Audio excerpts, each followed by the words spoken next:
Un cow-boy protégeait une imposante femme apache. Le lendemain, sa tribu encercla son ranch. Les traces ne ressemblaient à aucun cheval que Silas avait vu auparavant. Elles étaient trop profondes, trop délibérées, menant droit vers le canyon, où personne ne devrait voyager seul. Mais ce qu'il y trouva avait encore moins de sens que les traces elles-mêmes. Elle était assise contre les rochers rouges, parfaitement immobile, le regardant avec des yeux qui semblaient savoir quelque chose qu'il ignorait. Ses vêtements étaient déchirés. Du sang séché maculait son bras. Mais elle portait des bijoux en argent qui captaient la lumière comme s'ils étaient destinés à une cérémonie, pas à un voyage. Une femme apache, assez grande pour regarder la plupart des hommes dans les yeux. Mais elle ne le fuyait pas. Elle n'avait même pas peur.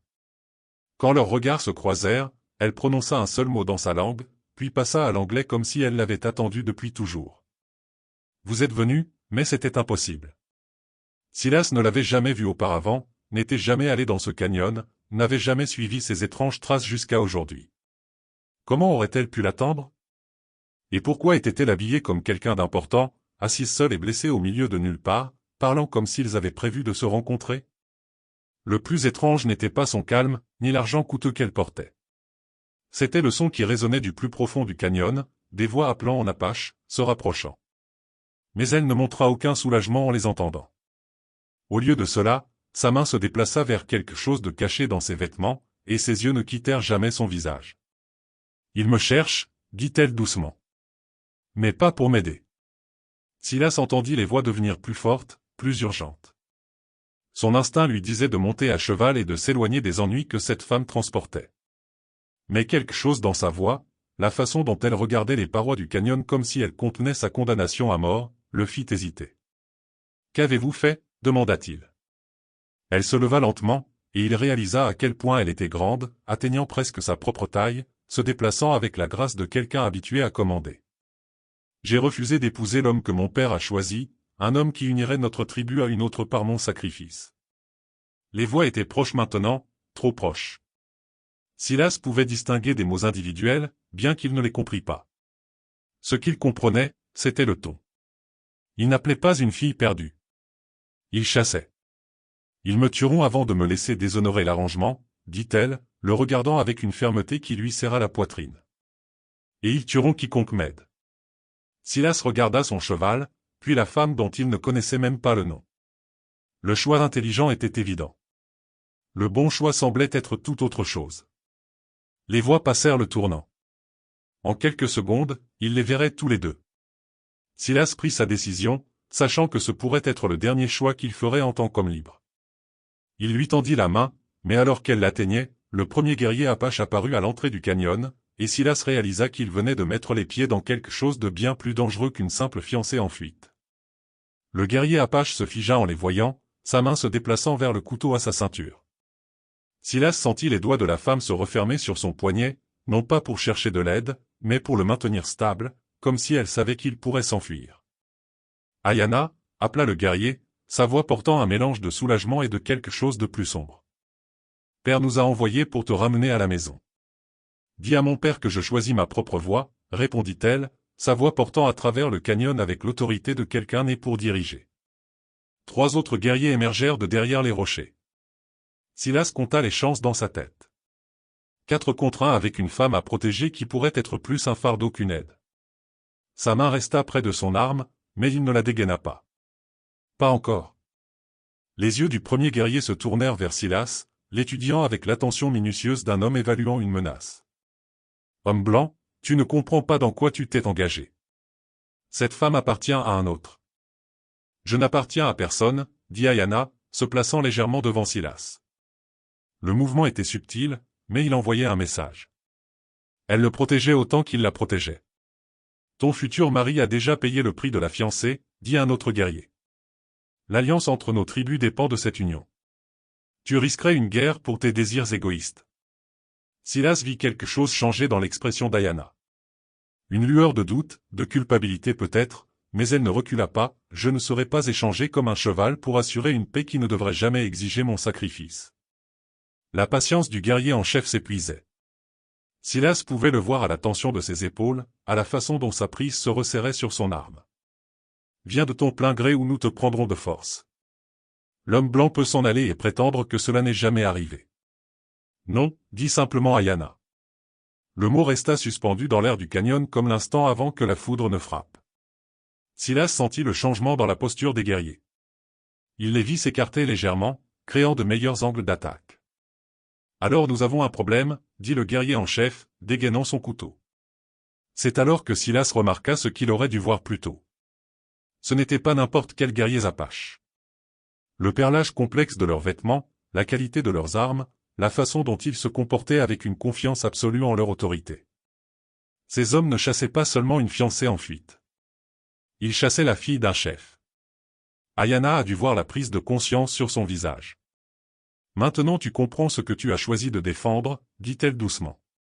Une femme qui vaut une guerre. Les guerriers commencèrent à se rapprocher, et Silas sut que quoi qu'il se passe dans les prochaines minutes, cela résonnerait bien au-delà de ce canyon. Mais il y avait autre chose qu'il commençait à comprendre. Quelque chose qui lui glaça le sang.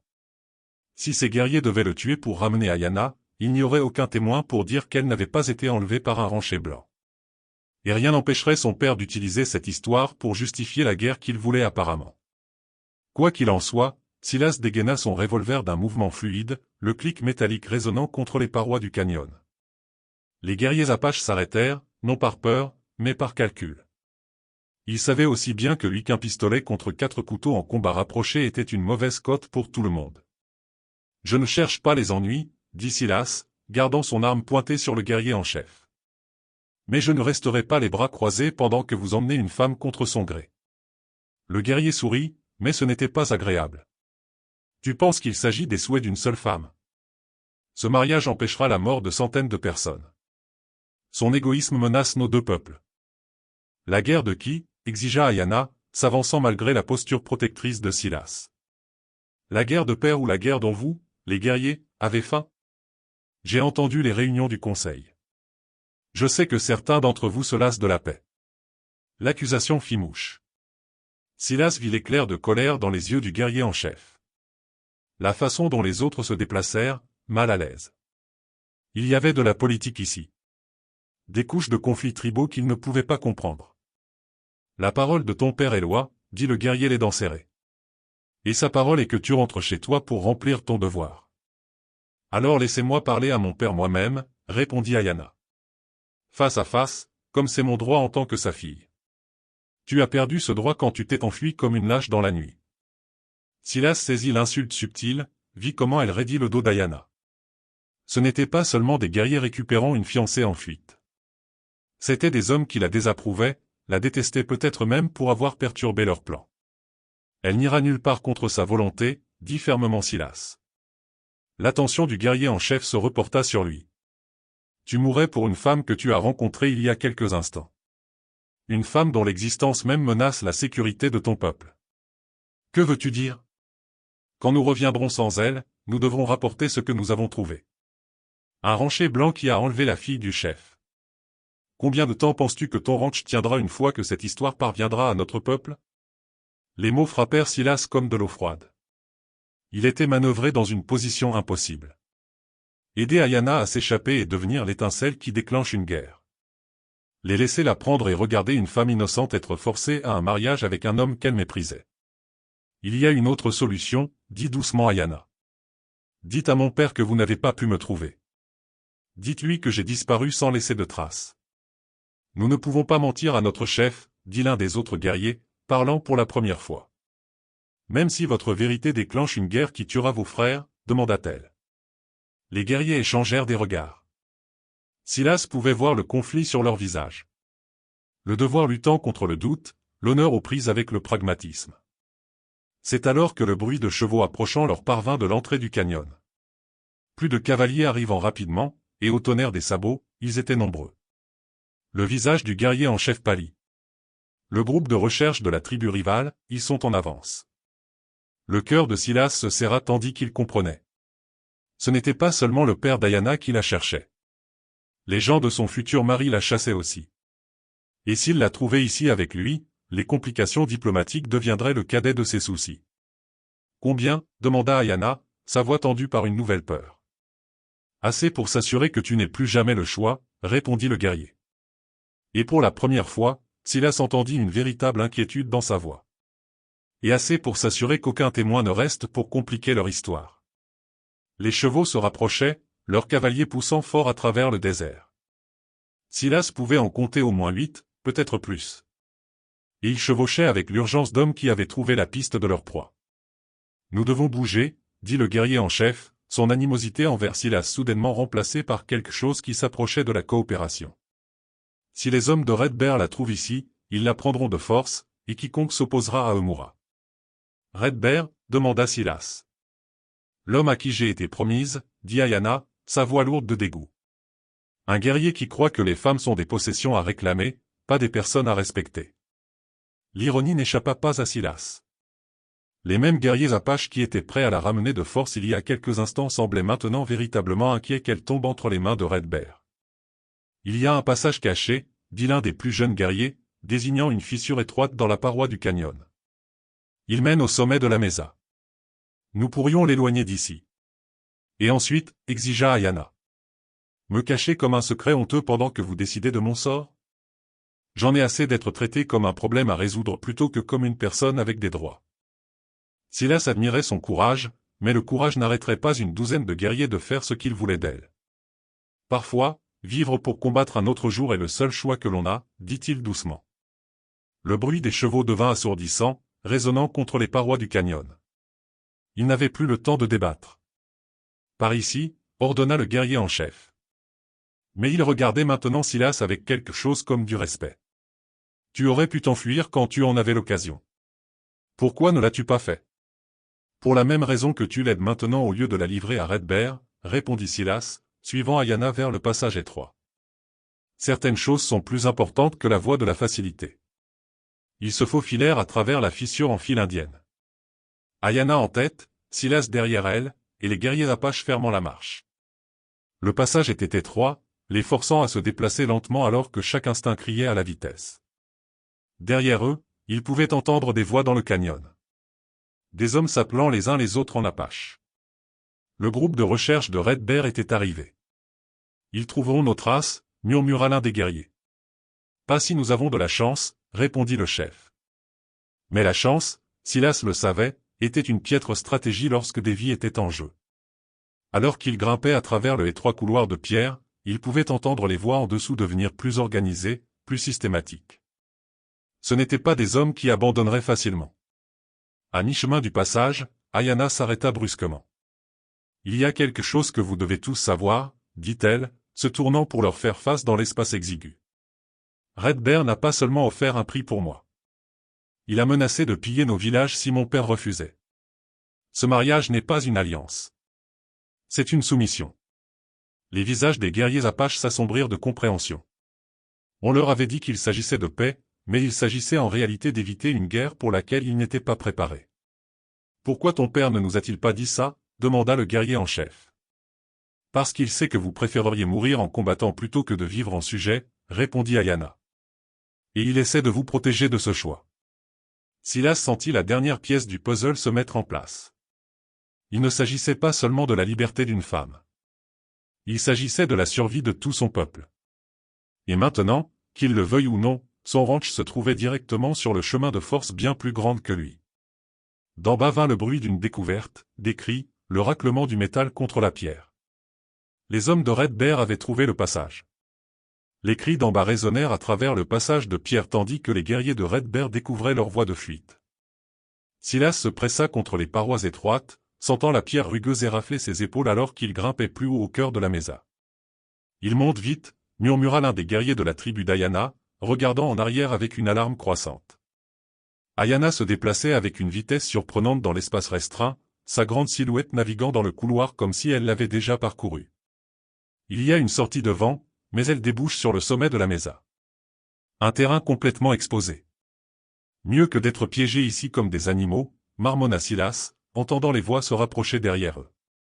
Ils émergèrent sur la surface plate de la mesa juste au moment où le soleil atteignait son zénith, n'offrant aucune ombre pour cacher leurs mouvements. Le vaste désert s'étendait dans toutes les directions, magnifique et impitoyable. Le ranch de Silas était visible au loin, un petit ensemble de bâtiments qui semblait soudainement incroyablement éloigné. Là, le guerrier en chef désigna un groupe de rochers près du bord de la mesa. Nous pouvons défendre cette position. Défendre contre combien? Demanda Silas, comptant les nuages de poussière s'élevant de multiples directions à travers le désert. Red Bear n'avait pas seulement amené un groupe de recherche. Il avait amené une armée. Ayanna étudia les cavaliers qui approchaient avec l'évaluation calme de quelqu'un formé à la guerre. Au moins 20 guerriers. Mon père m'a appris à compter les forces ennemies par leur signature de poussière. Ton père t'a formé à la guerre? Demanda Silas, commençant à comprendre pourquoi elle se déplaçait avec une telle confiance. Il a formé tous ses enfants de la même manière, sans distinction de sexe. Une autre raison pour laquelle Red Bear veut me contrôler. Une femme guerrière menace sa vision de la façon dont les tribus devraient être gouvernées. Le premier des hommes de Red Bear émergea du passage derrière eux, forçant le groupe à sprinter vers l'affleurement rocheux. Silas se sentit exposé, vulnérable, courant à découvert tandis que les ennemis se rapprochaient de toutes parts. Ils atteignirent les rochers juste au moment où des flèches commencèrent à siffler près de leur tête. Elles ne visaient pas à tuer, réalisa Silas, mais à acculer et capturer. Red Bear voulait Ayanna vivante, mais tous les autres étaient sacrifiables. Nous pouvons les retenir un moment, dit le guerrier Apache, vérifiant ses armes. Mais pas pour toujours. Ayanna s'accroupit à côté de Silas derrière un rocher, assez près pour qu'il puisse sentir la fumée de sauge dans ses cheveux, voir la détermination sur sa mâchoire. C'est ma faute, dit-elle.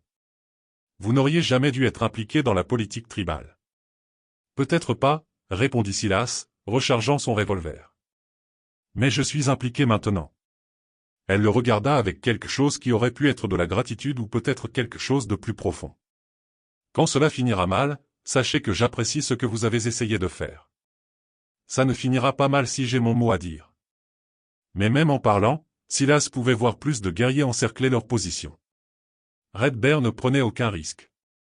Il déployait assez de force pour écraser toute résistance complètement.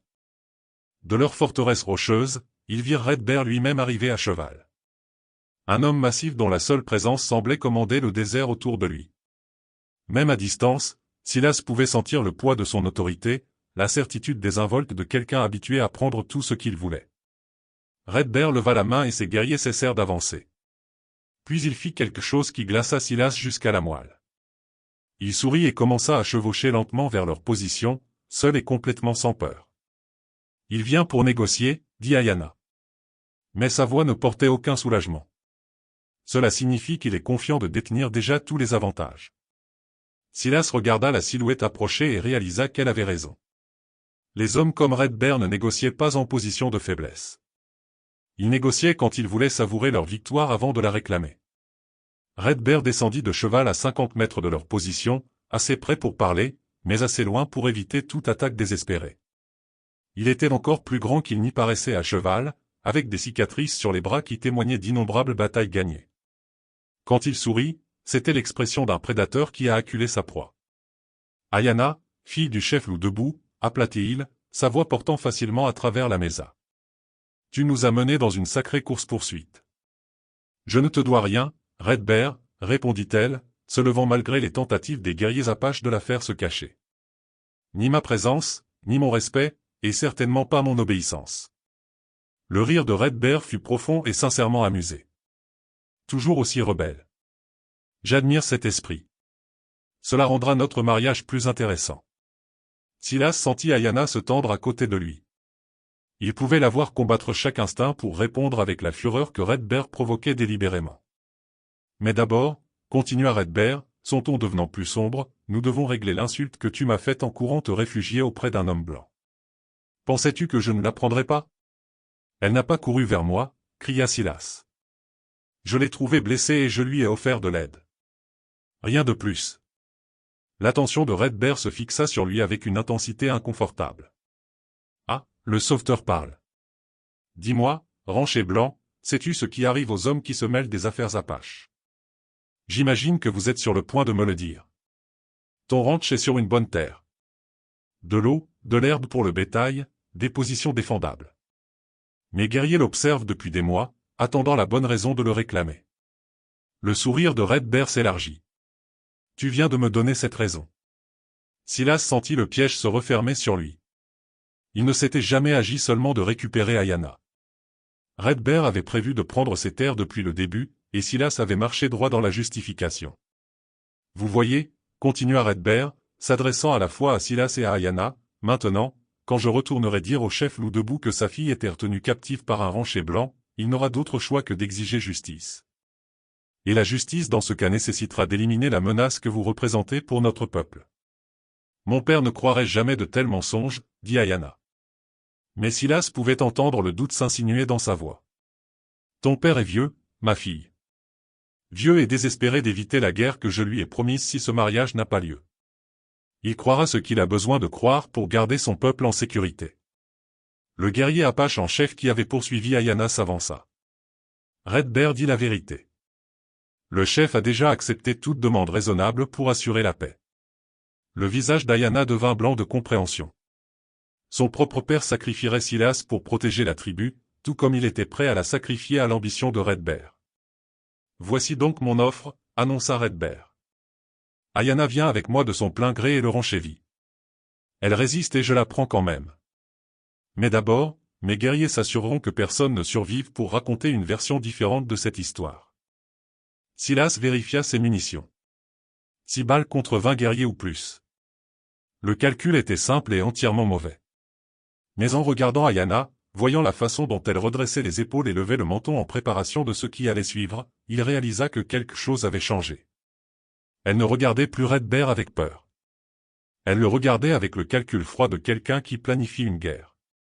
Les doigts d'Ayanna traçaient des motifs dans la poussière entre les rochers. Mais Silas reconnut que ce n'était pas de la nervosité. Elle dessinait une carte, marquant des positions avec la précision de quelqu'un qui avait étudié la guerre depuis l'enfance. Red Bear a fait une erreur, murmura-t-elle, montrant le diagramme grossier aux guerriers Apaches. Il a amené trop d'hommes dans le canyon. La plupart de ses forces sont piégées là-bas pendant que nous tenons les hauteurs. Le guerrier en chef étudia ces marques avec un intérêt croissant. Tu penses comme ton père maintenant. Je pense comme quelqu'un qui refuse d'être échangé comme du bétail, répondit-elle, puis elle regarda directement Silas. Mais ce plan exige que vous me fassiez entièrement confiance, même lorsque ce que je demande semble être une trahison. Silas sentit un frisson qui n'avait rien à voir avec le vent du désert. Qu'est-ce que vous prévoyez? Je vais me rendre à Red Bear, dit-elle calmement. Mais pas de la manière dont il s'y attend. C'est du suicide, protesta l'un des plus jeunes guerriers. Non, c'est de la stratégie. Red Bear me veut vivante et indemne. Je ne vaux rien pour lui si je suis blessé. Mais son arrogance le rendra imprudent une fois qu'il croira avoir gagné. Elle se tourna vers Silas. J'ai besoin que vous retourniez à votre ranch immédiatement. Je ne vous laisse pas. Vous devez le faire. Dans 3 heures, Red Bear m'amènera sur votre propriété pour démontrer son pouvoir sur les colons blancs. Quand il le fera, j'ai besoin que vous soyez prêts. Silas vit le plan se former dans son esprit, et cela le terrifia. Vous voulez utiliser mon ranch comme un champ de bataille. Je veux l'utiliser comme un piège. Red Bear s'attend à vous trouver tremblant de peur, prêt à céder vos terres pour sauver votre vie. Au lieu de cela, vous allez lui montrer ce qui se passe quand on sous-estime à la fois un cow-boy déterminé et une femme guerrière élevée par un chef de guerre. Les guerriers Apaches hochaient la tête maintenant, comprenant sa stratégie. Il créerait une diversion ici pendant qu'elle se rendait, éloignant la plupart des forces de Red Bear du ranch. Au moment où Red Bear arriverait à la propriété de Silas, il n'aurait qu'une poignée d'hommes avec lui. C'est incroyablement dangereux, dit Silas. Si quelque chose tourne mal, alors je mourrai libre plutôt que de vivre comme une possession, l'interrompit Ayanna. Mais ça ne tournera pas mal parce que vous ne le permettrez pas, elle plongea la main dans ses vêtements déchirés et en sortit un petit pendentif en argent, le pressant dans sa paume. Quand Red Bear verra ça, il saura que vous avez été en contact avec moi. Cela le mettra assez en colère pour être imprudent. Silas baissa les yeux sur le pendentif, sentant son poids. Il était magnifiquement conçu, clairement précieux, et avait manifestement une signification importante pour elle. Je ne peux pas accepter ça. Vous pouvez et vous le ferez, parce que quand tout sera fini, je le veux en retour. Elle le regarda avec une intensité qui lui coupa le souffle. Et je veux être celle qui viendra à votre ranch pour le récupérer. D'en bas vint la voix de Red Bear, résonnant à travers le canyon. Assez de cache-cache, Ayanna. Descends maintenant, et tes nouveaux amis pourraient vivre pour voir un autre lever de soleil. Silas réalisa que c'était un adieu. Du moins pour l'instant. Tout dépendait de leur capacité à se faire confiance mutuellement bien qu'ils ne se connaissent que depuis moins d'une heure. 3 heures, répéta Ayana, se levant pour se montrer aux hommes de Red Bear. Soyez prêts. Alors qu'elle commençait à marcher vers le bord de la mesa, les mains levées en signe de reddition, Silas sentit le pendentif en argent brûler dans sa paume comme une promesse qu'il n'était pas sûr de pouvoir tenir. Mais en la regardant descendre vers un danger certain tout en lui faisant confiance pour la sauver, il sut qu'il mourrait avant de la laisser tomber. Silas chevaucha plus vite qu'il ne l'avait jamais fait de sa vie, poussant son cheval à travers le désert vers son ranch tandis que le soleil brillait au-dessus. 3 heures pour se préparer à une confrontation qui déterminerait s'il vivrait ou mourrait, si Ayana resterait libre ou deviendrait à jamais la captive de Red Bear. Son ranch avait l'air différent quand il l'approcha avec les yeux de quelqu'un qui planifiait une bataille. La grange offrait une bonne couverture. La maison avait des murs épais, et le corral offrait une voie de fuite si tout tournait mal. Mais il ressemblait aussi à ce qu'il devenait, un piège qui pouvait se refermer dans un sens comme dans l'autre. Silas passa la première heure à déplacer son bétail vers le pâturage éloigné et à préparer ses armes. La deuxième heure, il se positionna dans le grenier de la grange avec une vue dégagée sur la route d'accès, le pendentif en argent d'Ayana lourd dans la poche de sa chemise comme un talisman d'espoir et de responsabilité. La troisième heure, il attendit. Red Bear arriva exactement quand Ayana l'avait prédit, arrivant au ranch avec seulement 5 guerriers et Ayana elle-même, les mains liées mais la tête haute. Le reste de ses forces était probablement encore en train de fouiller les canyons à la recherche des guerriers apaches qui l'avaient aidé à s'échapper. Ranché, appela Red Bear, descendant de cheval avec une confiance théâtrale. Je crois que vous avez quelque chose qui m'appartient.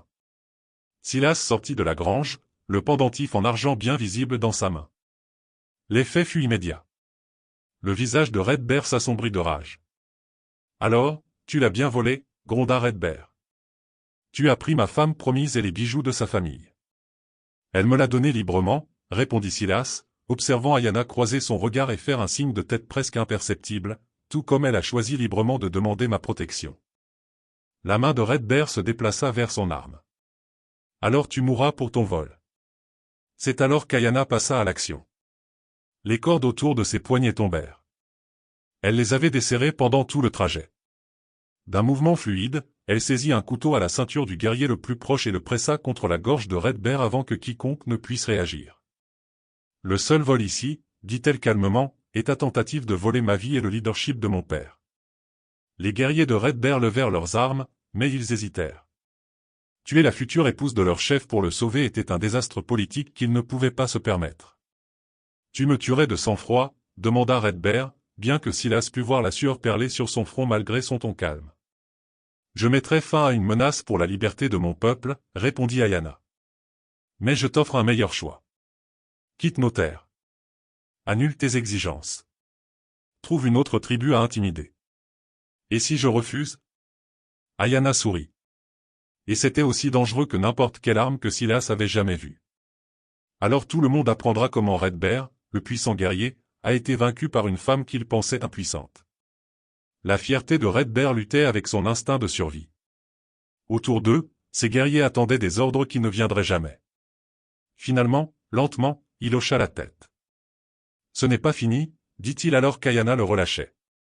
Si, ça l'est, répondit-elle avec une finalité absolue. Alors que Red Bear et ses hommes s'éloignaient à cheval, Silas s'approcha d'Ayana, lui tendant son pendentif en argent.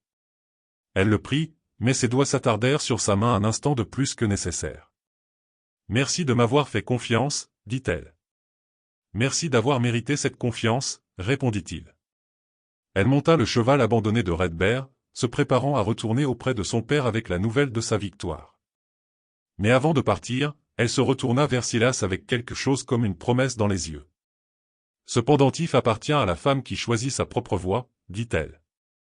Quand je serai prête à choisir à nouveau, je saurai où trouver un homme assez courageux pour se tenir à mes côtés.